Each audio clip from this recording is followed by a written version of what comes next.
The Susan Brender Show is a radio show online broadcasted on YouTube across the United States and globally. The show features guests who speak about health, spirituality, entertainment, and a host of subjects to enlighten people across the nation. Listen to the show that empowers women and men alike and highlights those who have made a difference. I'm Susan Brender, and this is The Susan Brender Show. Today we have a guest who's been on my show several times, and every time he's on my show, he absolutely inspires people to read his books. Because you know what? He's an amazing man who's done a lot of things in his life and has spent time writing very, very interesting novels. Last but not least, he's writing something about mental agility and the fact that there is a possibility that it's going to be picked up by law and order. I want to welcome to my show Michael Solomon. And Michael, we're here to talk about General Flynn. And boy, something's going on in this world, something really crazy. And I want our audience to get your perspective on it. The FBI is not only the premier law enforcement agency in the United States, it's probably the premier law enforcement agency in the entire world. And to see what happened with the upper echelon, because the average FBI agent every day, thousands and thousands of them are going to work and they are working with total integrity. I mean, FBI stands for fidelity, bravery, and integrity. And it's just unbelievable how just a couple of bad apples at the top of all places can act like that and bring a three-star general, a lieutenant general, Michael Flynn, just toppled him to his knees, and with a lot of lies, coercion, and absolute entrapment. I mean, there's a major definition of entrapment, and that's what they got him at. People don't know what entrapment is. There's a definite legal definition of entrapment, and it's really coercing somebody to do something they ordinarily wouldn't do. That's entrapment. The example I give is if your audience pardons the expression, prostitution. A gentleman walks into a bar and there's a good-looking lady at the bar, and she's a hooker, and he realizes it, and he offers her $200 or $300 to leave the bar and go back to his place, and that's fine. If that's a police officer, is that entrapment? The answer would be no, because she's acting in a manner for something that she ordinarily does. Now, if he walks into a bar and he sees a good-looking lady there and he offers her $500 and she says, "Who do you think I am? I'm not a prostitute." And he says, "Well, let's make it 1,000." And she says, "Are you crazy? Leave me alone." And within 10 minutes, he offers her $5,000. And she says, "You know what? What the hell? I'm not a prude, but who's going to know for one time?" And then she leaves with him and he arrests her for prostitution. Legally, that's entrapment because she's doing something she ordinarily would not do. So there's a big difference there. There's a fine line that you have to walk, and it's really a line that you can't, as a police detective or as a law enforcement officer, you're not supposed to cross. Yeah, but Michael, General Flynn was regarded as one of the most honored veterans, the most honored. And he had all kinds of good things that he was going to do for this world. Why would they want to hurt him? They wanted to hurt him because they wanted to bring down the president. That's apparent from their memos, their emails, and their notes that they were going to do anything they could to try to overturn the election. And it's absolutely disgusting. They couldn't do it in the polls. They couldn't do it in the election. And they said, well, it basically, as far as I was concerned, it was a coup. It wasn't a military coup, but it was a coup, and they were trying to take him down. Now, what they got Flynn for was lying about having a conversation with the Russian ambassador. They didn't ask him about the French ambassador or the German ambassador. You're the intelligence officer. He was the 18th director of Defensive Intelligence Agency in the United States. And how do you operate in that position without talking to ambassadors, whether they're Russian, German, French, English, or whatever, or from the Caribbean islands? I mean, you have to talk to ambassadors and officials from other countries. It's the only way you can do business. Yeah. Michael, Obama had a problem with him. something was wrong. Obama really hated him in many ways, and maybe he set him up. Do you think that's possible? I don't know if I don't, there's no evidence at this point that Obama's involved. And I don't want to speculate it, but there's always a possibility, because you have to understand that all of these people who did set him up and took down Flynn did work in the Obama administration, from Comey to Strzok to Page, to all of them. Well, Page wasn't part of it. He was an informant. To all of them, to Lisa Page, actually, she worked for the FBI. She was an attorney for them. But Steele was the guy who wrote the dossier, which turned out to be phony anyway, and paid for by the Hillary campaign, or the Hillary Clinton's campaign. But the whole problem with that is, I mean, they got him for lying about talking to Kislyak, the Russian ambassador. Now, they said, "Did you talk to Kislyak, or what did you say to him?" And he said, "No." He said no. Why did he say no? I don't know. Could it have been that there was some confidential information there that they were going to ask him about that he couldn't disclose, because certain things you just don't disclose, certain confidential information you don't disclose, or whatever. But they didn't get him they didn't ask him if he spoke to the French ambassador or anybody else. So they took him down for lying to the FBI, because what they had an illegal wiretap on either his phones or Kislyak's phones, and they already knew the answers to the questions. Now, with that said, when he entered the new president, or President Trump's administration, do you think that Hillary's campaign and Hillary was part of this? And well, they paid Hillary's campaign. Factually, we know, paid for the whole Russian dossier, which was the whole basis for all of this, was the Russian dossier that was paid for by the Clinton campaign. We know that for a fact. There's just too many people who were involved with her that were involved with this. Yeah. Now, he's been waiting around, if you will, about 3 years. And a lot of people in the media said that he is trying to protect his son. Well, that's what they did. They threatened him, and they said if he didn't say what they told him to say, and he didn't admit to what they laid out in front of him, that they were going to arrest his son. I don't even know if they had anything on his son. His son had nothing to do with his position in the intelligence agency. So I don't know what they were going to do, but he was doing it to protect his son. How could you let your son go to jail? So he lied so his son wouldn't go to jail, and then they got him for lying. Now, I mean, they told him that it was an investigation that he doesn't need. They just needed him to answer a few questions, that they had to straighten out a few points. They told him he was not the subject of an investigation. He should have been given his Miranda warnings, because he was, according to them afterwards, was a suspect. He asked if he needed an attorney or a lawyer, and they said no. The minute you mention lawyer, you shut down. You can't continue your investigation without an attorney being present. So he said, well, do I need a lawyer? They said, no, you don't need a lawyer. It's, we just want to ask you a couple of questions. So, that became total entrapment. I mean, they actually forced him to lie. Why would they do that? Let's go back for a second. Because it was a conspiracy to take down the president of the United States, to overthrow and overturn the election. They had Hillary winning 100-1. I heard reports on news reports that Hillary's going to win every state in the union, and she's going to wind up with 80 million votes, and she's never. And this they had her crowned, they had her coronated. And when it didn't go their way, they didn't know what to do. They were caught with their thumbs up in their ears. They didn't know what they were going to do.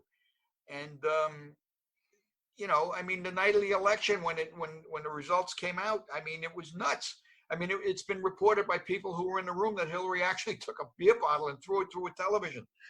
I don't know if that happened, but that's what some of the reports were. It was crazy. They had a multi-million dollar party set up for Madison Square Garden, and and the fireworks and everything else, and that whole thing had to be canceled, and they wound up having to pay for it anyway. So, I mean, it was total upside down pineapple cake, if you want to look at it that way. I mean, they didn't know what to do. Yeah. So she went into hiding for, I think, 3 or 4 days, and they said that she was on a crying jig. Wow. She blew it herself. She's a lousy campaigner, but what are you going to do? Michael, Yeah. what about Mr. Trump? How is he dealing with this? Because it does have an imprint on his campaign and his presidency in many ways, doesn't it? Well, it does, but you know, part of the problem is the press. I mean, I can tell you stories about what the press did to me when I was a detective in New York City, and how they lied about me in the newspapers and stuff. We can go on. We don't have that much time, but we can go on with a couple of things. But during investigations, you know, getting back to the Flynn thing. Well, let me talk to you about Trump for a second. How is it affecting him? I think in the end, if this thing comes out right, if Durham and Barr push this thing and it winds up in a grand jury, that this is going to come out. He's going to come out smelling like a rose. Do I like the way he sometimes opens his mouth and attacks the press? No. Do I like what he's done for the economy and the country? Absolutely. Do I like what he's doing now with the coronavirus and how he's handling it? I think yes. The problem is that everything he says, they jump all over him. Like last week when they said, they said, Trump said that you have to inject yourself with Lysol. I listened to that tape about 6 times. I never heard Lysol, never heard Clorox, never heard anything in there. If your audience looks at that tape, and you can find it on YouTube, and they listen to him, he was talking to 2 doctors who were sitting there alongside the podium, and he said, I understand that there's disinfectants that can detect this thing outside the body. Is there a possibility that we could find some kind of disinfectant or ultraviolet light that we can get inside the body to kill it? Maybe through injection or anything else. It was total conjecture. And he was asking this to the doctors. Maybe you could work on that and look at it. All of a sudden, he's got everybody injecting Lysol in them. I mean, absolutely unbelievable. A couple that took sodium quinoline, which was an aquarium cleaner, and the husband died. Now there's an investigation that the wife gave it to him on purpose and may have murdered him. And that's been going on. We don't even know what's going on there. And they're Michael, claiming that it was Trump's fault. I mean, the press it's just, I listen to them and I scratch my head and I'm saying, I can't believe how this is going to be blown out of proportion in the morning. And it's amazing. Michael, there's been so much talk about Trump that he's stupid, that he doesn't do this, he doesn't do that. And there's hatred toward him. Now, I don't remember. I'll give it in one word, Susan. Okay. Jealousy is an unbelievable emotion that breeds hatred. You think about this. How many people have wound up hating somebody because of jealousy? Because they're jealous of what this person's done, and all of a sudden they hate them. Instead of applauding what they're doing and saying, wow, look what the man did, we were wrong. No, they're going to try everything they can. They're going to try everything they can. But we live in a divisive society. People are either on one side or on the other side. There's no middle ground at all. That's the problem. That's the problem. I mean, you know, let's go back to 8 years ago when Harry Reid gets up in the Senate and accuses Mitt Romney of never paying his taxes. An absolute lie. And the press picked up on that, and everybody runs with it like it's fact. It's not fact. It was an absolute lie. But that's what happens, you know. But you know, in getting back to I don't want to get back to General Flynn because I want your audience to understand how a police officer legally is allowed to lie to a suspect in a police investigation. I mean, the notion that confessions in police investigations must be given voluntarily is usually straightforward, but it becomes complicated when certain police behaviors in Flynn's case, they asked him if he talked to the Russians, and because of the nature of the conversations, which may have been confidential, he said no. What he didn't know, as I said before, is that they had illegal wiretaps of his conversations, and they arrested him for lying to the FBI. I have lied to suspects many times. You're allowed to do this. We had a case. I'll give you two cases. Once we lied to a suspect. He murdered somebody, and he didn't know the victim was dead. So we were interrogating him. We were questioning him. We gave him his Miranda rights, and he said, I don't have a problem talking to you. He waived his rights, and we told him the victim was alive and in the hospital, and he's going to be okay. And we just want to know what happened. He says, well, I only hit the guy once with a hammer, and I really didn't hit him that hard, and I don't. I don't realize, we got into a fight. I did hit him, but I'm glad he's not dead, and that's it. So we arrested him for homicide. I got to laugh. The confession was legal because you're allowed to coerce him. We had one case, which I think is the funniest thing we ever did. We had a suspect, and we needed to know if he was on a street corner. And he said we sat him down. We read him his rights, the whole deal. And we said, we know you were there. He says, I wasn't there and you can't prove it. And we said, yes, we can. And he says, really? You don't have any fingerprints? You don't have anything to prove I was there? And I said to him, and my partner was hysterical when I said this, I said, you left your shadow there. He said, what do you mean my shadow? He says, when the sun shines and it puts your reflection on the sidewalk, your shadow remains. And we have a special device where we can actually copy your shadow. And when you walked in that door to talk to us, we know that shadow that was on the sidewalk matches you. And honestly, I swear it's funny, but we got him. He gave it up and he said, okay, I guess you got me. Yeah, I was there, but I didn't do this and I didn't do that. And once we had him there and then we knew, we had him. But we told him that he left his shadow behind. I mean, some of these people are really stupid. I hate to say it. That's right. And that's really what the problem is. A lot of people, unfortunately, have this notion that everything is chaotic. Our world is upside down. They can't accept the fact that we have a government that is one of the best governments in the world. Everybody thinks, oh my God, go around the world. It's the largest democracy. Actually, we're a republic. But it's the largest free government in the world. I mean, where else in the world, name one other country, except maybe for Israel or the UK, where, and maybe a couple of protectorates from the UK, where you can actually be free to do anything you want within reason. That's right. That's right. Michael, let's talk a little bit about this situation where, again, I want to just talk a little bit about Trump, because we have an election in about, 188 days, something like that. Months. Yeah. What do you think? I mean, look, you know a little bit more than I do, and I this is speculation. But what do you think is going to happen during this particular time with this coronavirus that we're dealing with right now? You got a couple of things. Number one, the one thing that nobody has mentioned so far is what are they going to do with the conventions? Are they going to go ahead and have them the way they are? Are we going to have a convention with thousands of people on video chat? I don't think so. I think they're going to have a convention, and everybody's going to have to, just be careful.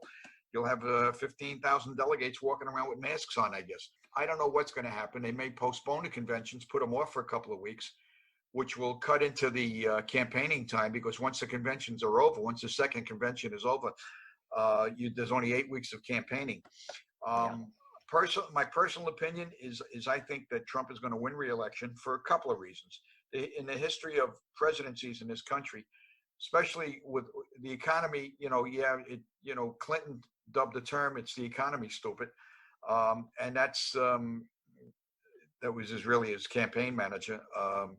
But the economy, except for this virus, was humming along. If it wasn't for this virus and the pandemic that's going on, I would imagine that by this time the Dow would be well over 30,000 points, and unemployment would be still way below 3%. But unfortunately, this is something that's not foreseen. Who would ever think that you could take down the economy of a country like this with a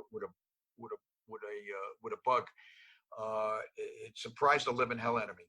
We're all suffering. I'm not suffering. I feel sorry for people out there who are losing their jobs, and some of the small businessmen who are losing their businesses. And unfortunately, we're going to have a whole new way of life when this thing is over. We're going to have this social distancing, which is going to hopefully only continue until we can get a vaccine going. Mhm. So we'll see what happens. Yeah. But, Yeah. So, Michael, that's, the way people think that we're going to have a new normal. How would you define the new normal? well, people are suddenly learning how to wash their hands more often, and is social distancing, and so it's going to be a little bit of that. So I think that alone is gonna keep people healthier and safer. Uh, Basically, because even from just the regular flu or regular colds and such. So that's going to be one of the things. You may see things in industries that come back. For example, drive-in movies. Think about it. When we lost drive-in movies in the '70s, they may come back. You sit in your own car, watch a movie. But I don't know how they're going to handle all of that. Sports events are going to be different. Are they going to sell every other seat? Are they going to cut the crowds in half? What are we going to do at Broadway shows? My son-in-law is a major ticket broker in New York, and he, right now there's nothing going on. He makes his money in Broadway theater. He makes his money in sporting events, the U.S. Open and such, Super Bowl tickets. I mean, that's his livelihood. So what are we going to do on Broadway? They're going to have, is it going to turn into a Netflix type thing where you're going to have streaming? And you're going to pay for show tickets and watch it at home. I don't know. Well, you're bringing up a very interesting point, and that is that people today are thinking about what they're going to do tomorrow. It's been a tough time for the economy in so many different ways, and I feel that we're going to even suffer more by shops closing, restaurants. People are afraid to go to restaurants. I mean, it goes on. And so if we had a choice of what to do now, do you think we would open up, or is the government, our governor or our mayor, going to say, oh, wait a while? What do you think is going to happen? Is it going to be a big change? I think we're going to be tested with a second wave. I think that the states that are opening up now sooner, like Georgia and Florida's opening up, but they're doing it in stages, which is a lot better than just opening it up completely. I mean, Georgia opened up beauty parlors and nail salons, which I think were wrong. I have a feeling that if there is no second wave and things seem to be settling down, I think we're going to be fine. But if we have a second wave, if suddenly there's a reinfection and we have to go back to quarantining again or social distancing again, I think we're gonna be in trouble. But hopefully it won't be that way. We'll see what happens. And hopefully, Michael, they've got some drugs now that seem promising. So we'll see what happens. Yeah. Michael, that I always like to ask my guests to give the last word. So what would you like to tell our audience? We are a strong nation. We are a nation of laws, a nation of great leaders. And in very simple terms, it was an old biblical saying, this too shall pass. I just hope quick enough. So I think that's basically what it is, Susan. I think we just have to be patient. We have to take care of ourselves, and that's basically it. And tell the audience also how they get your books and how they could get in touch with you, and a little bit more about what you're going to be doing in the future. Well, I'll be hopefully, if this thing gets together, I'll be doing more public speaking in corporate settings. But right now, all the events and everything else are going online. So a couple of my speakers bureaus just want to know if I can do Zoom presentations, which is not a problem. Because I'd rather be on a stage talking to an audience. To get in touch with me, they can go to my website, successtalkinc.com or michaelsolomonbooks.com. All my books are on Amazon or they're on my website. They can see them there, and they can order them directly through me or from any of the booksellers, Amazon, Barnes & Noble, or whatever. And that's basically it. All the information about me is right on my website, my bio, and everything they need to know about me. Yeah. Well, thank you. That was great. My pleasure.